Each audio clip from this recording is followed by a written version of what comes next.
clauses that allow you to provide weather information to the pilots. So in absence of those ones, I'm asking, maybe, it's just a maybe, and I'm underlining maybe. Maybe you had some health issues on that particular day. Maybe you're taking some medicines on that particular day. We just want to rule out that. Because if you rule out that, then indeed, we should be believing you to say, yes, I think this is what transpired. Ken Osambaropa is not here to defend himself, whether he said, indeed, 20 nautical miles north. And there's no recorded information on that transaction that you had with the late Ken Osambaropa. I didn't want to ask to say, what are your drinking habits? But I'm just, because I'm a doctor, I'm looking at the medicines only. So maybe, Chair, if you take the maybe, but you also don't drink. But I'm asking on the side of medicines. Chair, submit. Okay, thank you, Honorable Minister. I don't know by what you mean that somebody doesn't drink. I don't know. But all the same,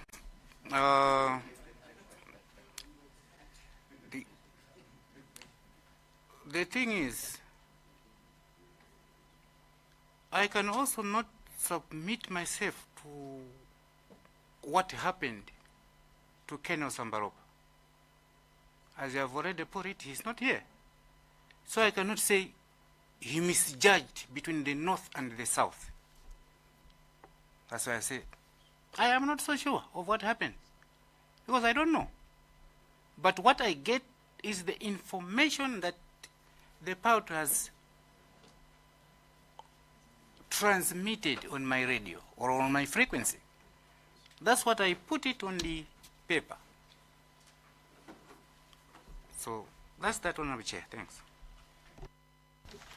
I think we can wind up. Yeah, let's wind up. Mine is just Mafuna Malize. Okay. Chair, I am just interested with a few parting questions, and I wanted to refer to the weather report that was provided yesterday by Mrs. Chavunguma. I wish if I can share this copy with Mr. Moyo, if that's possible, because my questions will be referring to this copy. Yeah, so I just wanted to share, if you look at the copy of weather that he has brought today,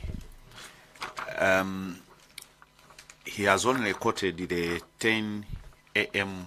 weather, and but Mrs. Chavunguma quoted the weathers for copied the weather from 4 a.m. up to almost in the afternoon. I just wanted to bring to your attention only the signatures on that report of the observer. And then have you noticed that signature there? The observer? Yeah, I've seen it. Okay, like from 4 a.m. To the subsequent times, 4 a.m. GMT to the subsequent times, and by around 8 a.m. or 10 a.m. the signature of the observer has changed. Have you noticed that? Yeah. Okay. I just wanted you to, then there's the other signature there at the bottom. It is looking consistent throughout the whole presentation. Have you noticed that?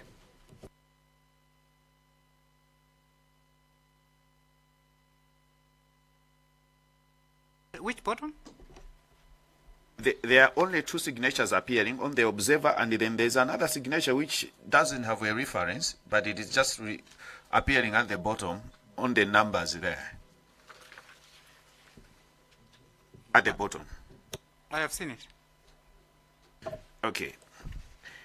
Since you've been there for about 16 years, do you know these individuals with these three different signatures?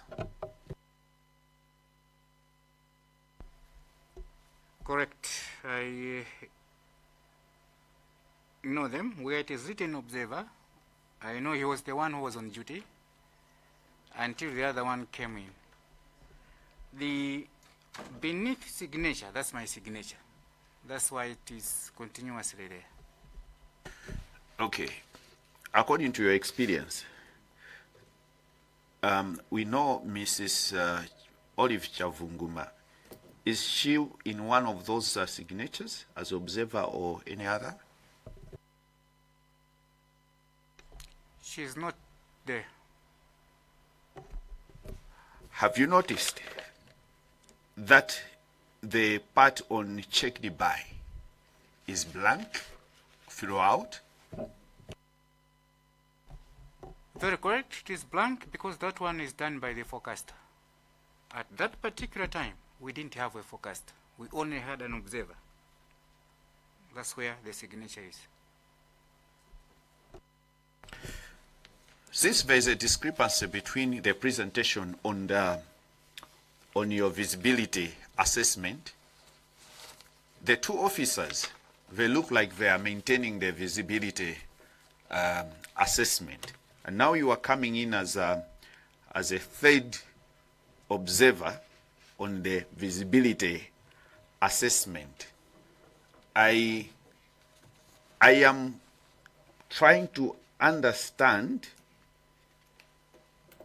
do you know the qualifications of these observers? Because I want to know who has a higher academic qualifications or what. I just want to know if you know their qualifications of the professional qualifications of these two observers. Because you have said the Met expert, who is Mrs. Olive Chavunguma, who is the overall boss, has not signed anything here. Okay, thanks very much. I think on the academic qualifications and the like, it doesn't matter when it comes to professionalism. So I will only say these people who are here, the signatures are here. They are the aviation meteorologists observers. That's their qualification. That's the certificate they hold.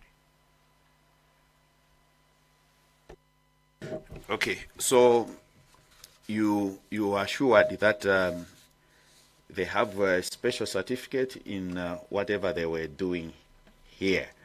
But then their supervisor, whenever there was that discrepancy with what you had observed, I guess maybe it was the time for you maybe to ask the higher authority at that moment who was their supervisor.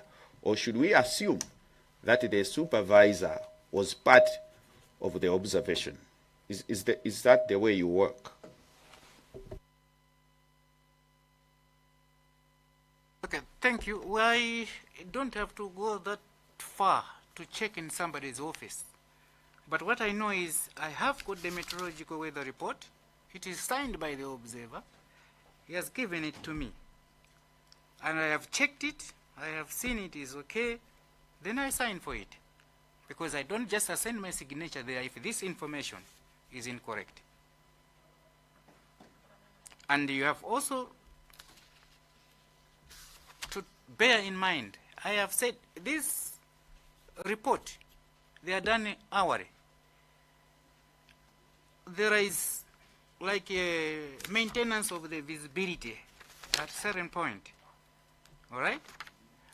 But what I have said is the weather can change within minutes. Sometimes I've witnessed aircraft saying, no, I think this weather, I am not going to land. He flies for maybe 5-10 minutes. How is the weather there? It is now clear. No clouds. I'm coming back. He comes back. He's about to land. The weather changes again.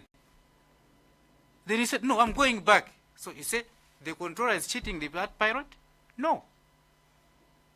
I am not to do with the nature myself. It just comes, I have to advise the people.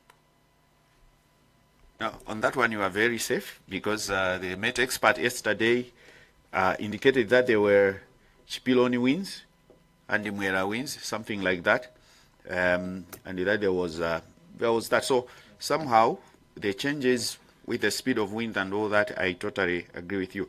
I just wanted finally to know about your I could put it in the catchment area, or where do you say for a plane that is coming to Nzuzu, at which point do you say the plane is now in the hands of Nzuzu? I heard of a NASA something that you people NASA airspace, something like that. So for Nzuzu, at which point geographically would you try to put it to say you are now in the airspace of Nzuzu?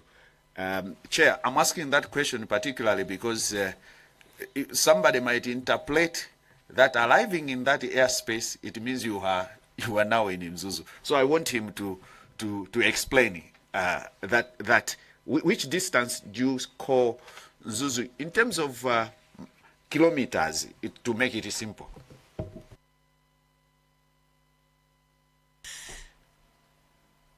All right, Honorable Chair, I think I answered this question earlier on, but all the same, let me put it very clear. Mzuzu doesn't have an airspace.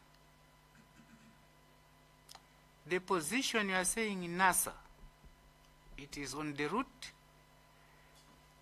where the terminal control area of Kamuzu International Airport terminates. So from Kamuzu to that, we call it a reporting point, that NASA is 50 nautical miles. From there, the aircraft can contact Mzuzu. But still more, if the other one is flying at a higher level, more than 14,000 feet, he is still under Kamuzu. But for the purposes of weather, if at 50 nautical miles position NASA, he can contact Mzuzu. You only get the weather, not the clearances to descend or whatsoever. No. Responsibility still becomes in the hands of Kamuzu, because he is the owner of the airspace in Malawi. So I think on that one I can end it there. Thank you, Chair. My last is just an observation. Chair, I just wanted to say we have this challenge here that we have a military aircraft flying without recording devices, the black box and whatever. That's the assumption. And then we have the airport which has totally no recording devices, and then it's carrying the VVIP. And then that's the challenge that we have at this moment as a country. Thank you. I think we should now come to a conclusion. I'm just curious, just out of interest. There's a handwritten report at the back attached. Do you recall this report? I think you're the one who attached it. Yeah, that was I retrieved it from the rock book, from what was happening on that particular day. So that one is in the log book. And I read somewhere in the sermon that maybe if you have got some log books, so I just captured that one. So, okay, this is what I wrote in the log book on that particular day. So when was this written? Would you recall?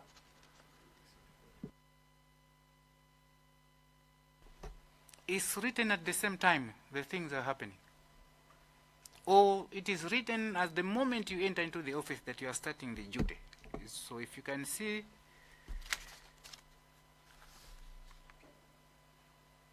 I opened the office at 0430, which is 0630 local. So I had all my things there, you can see, until the incident and then the accident. Now, I was just curious why you didn't mention the major milestones of 5 kilometer visibility in this report. 20 nautical miles, in this report, because for me there were major issues that should have been reported or recorded on that particular day. So I read through, I couldn't find 5 kilometer visibility. A report you wrote on the day. I couldn't find 20 nautical miles. A report you recorded on the day. It was just very basic. And then you come to this report, and this report is more elaborate.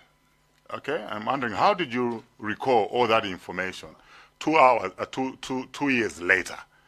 Okay, and then even the report on how the decision to go to Ikwendeni on this day, it just says the pilot was proceeding to Ikwendeni, you know, as if something didn't trigger the pilot to go to Ikwendeni. So I was just trying to understand, when was this issued? 2 years later, there's more information, you know, that is coming up here. Thanks, Honorable Chair. I have said this one is written in the logbook, so we only mainly dwell on the timings and the registration of the aircrafts and the people who were on board. That's why something to do with meteorological is not actually recorded in that report. I could not say that report, or I should say this one is like a daily log, or what we call an occurrence book. So we just put that preliminary information. Now, on the other report, you are saying I'm putting it 2 years later. If you look at the report, I wrote it on the 12th June. Yeah, so everything was concluded on the 11th. So when I looked at my occurrence book, and then when I took my progress strips, which I have, so I had all the information, the timings, and the like. So it wasn't a problem. Thank you. No, you've clarified very well. Meaning to say there was no specific report for the committee.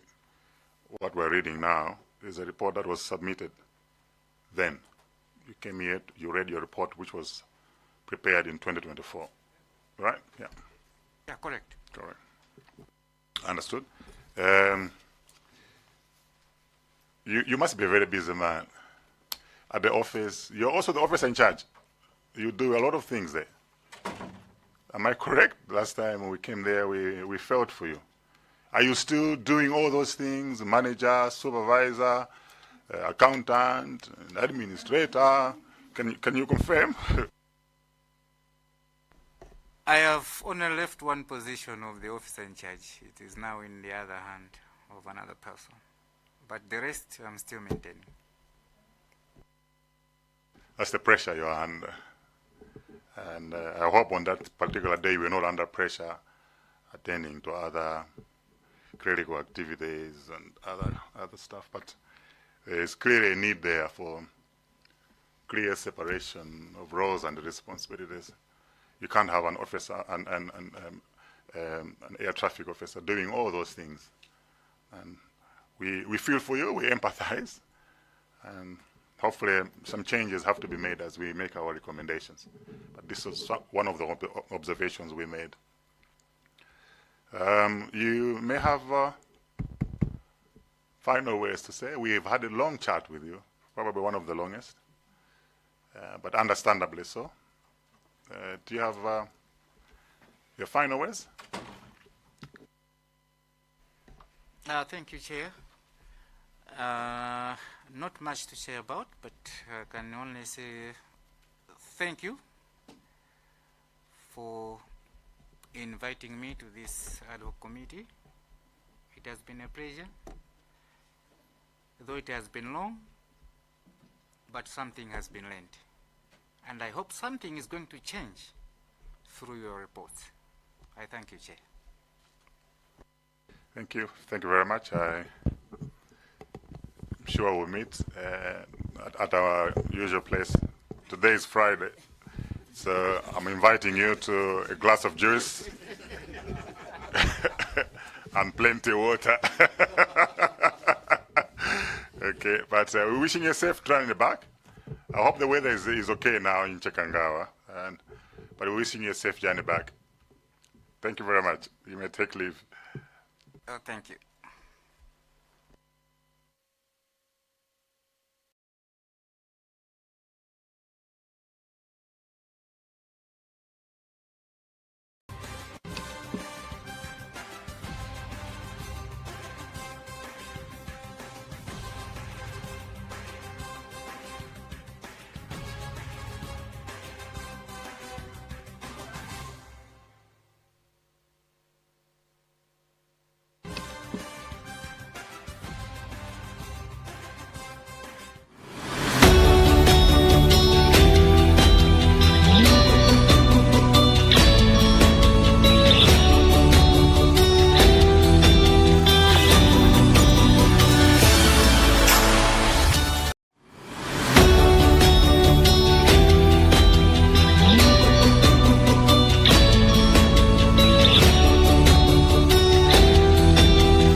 Kulandeni so kuchokera kuno ku Parliament Building kumene ndi mumzinda wa Lilongwe tinabwera kawiri konse kudza kufotokozerani zimene zikuchitika mkatimu, ndipo tikuyankhula pano ndiye kuti zonse zatha tsopano.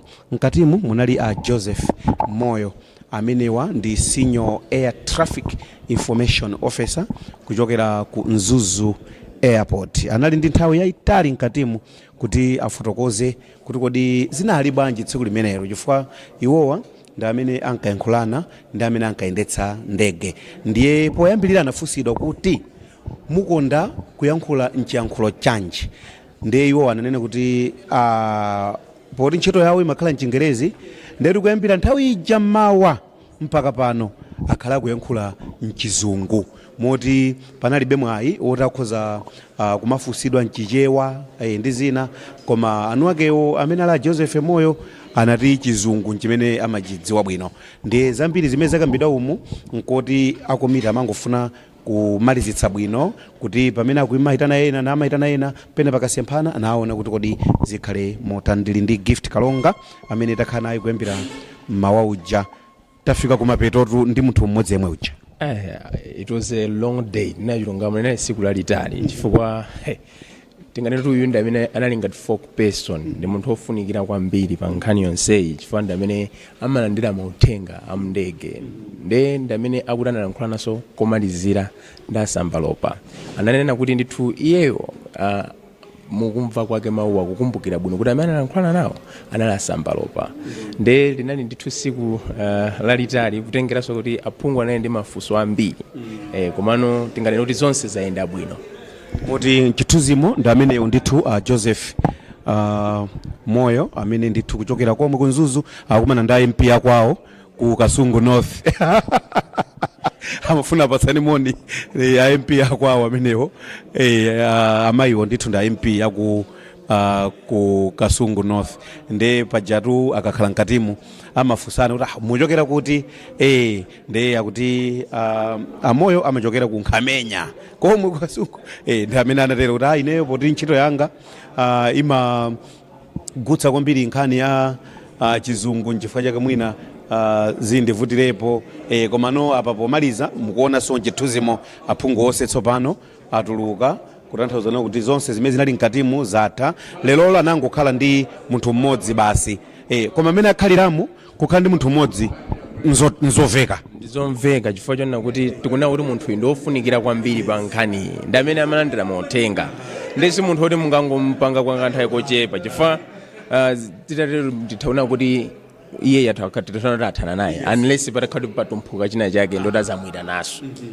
Ndi munthu ofunikira kwambiri, ndi amafunika kuti akhale naye ndi kumumvesesa. Ndiye mutaona aphungu ambiri naye ndi mafunso, ndi nzoti yalero kwambiri inali stoikuza tingati technical kwambiri, ndifake zimakhanganika kuti zatengabe nthawi yayitali sinanga mkhala kuti akuyankhula chinthu china phungu ina sakumvesa ndoti wina kubwerezaso la so nfunso lomwe lija munandifunsa lija koma ifo za technical kwambiri. Ndiye mwina ndingatero ndikuthokozeni kwambiri amene ndi Gift Kalonga amene ndakhala naye kuyambira mawa uja kudzafika panopa tateremu ndiye kuti kwa lero tiyimira pamenepa tikhale tikubweranso sabata yamawa paja mawiki awiri ndiye kuti sabata yamawa tikhale tikubweranso koma titha kutsimikiza pano tsopano kuti aphungu onse mkatimu achokamo ndipo panopa ndikubwezerani ku area 2 mu mzinda wa Lilongwe koma ndithokoze kwambiri amene ndagwira nawo ntchito mamaka ma technician athu Patrick Mulauzi osayiwalanso Gerard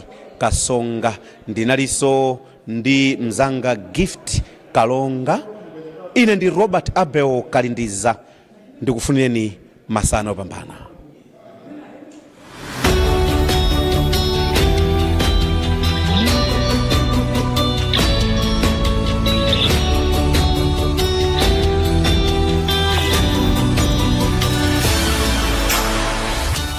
Top Star 474 Clear 007 Go TV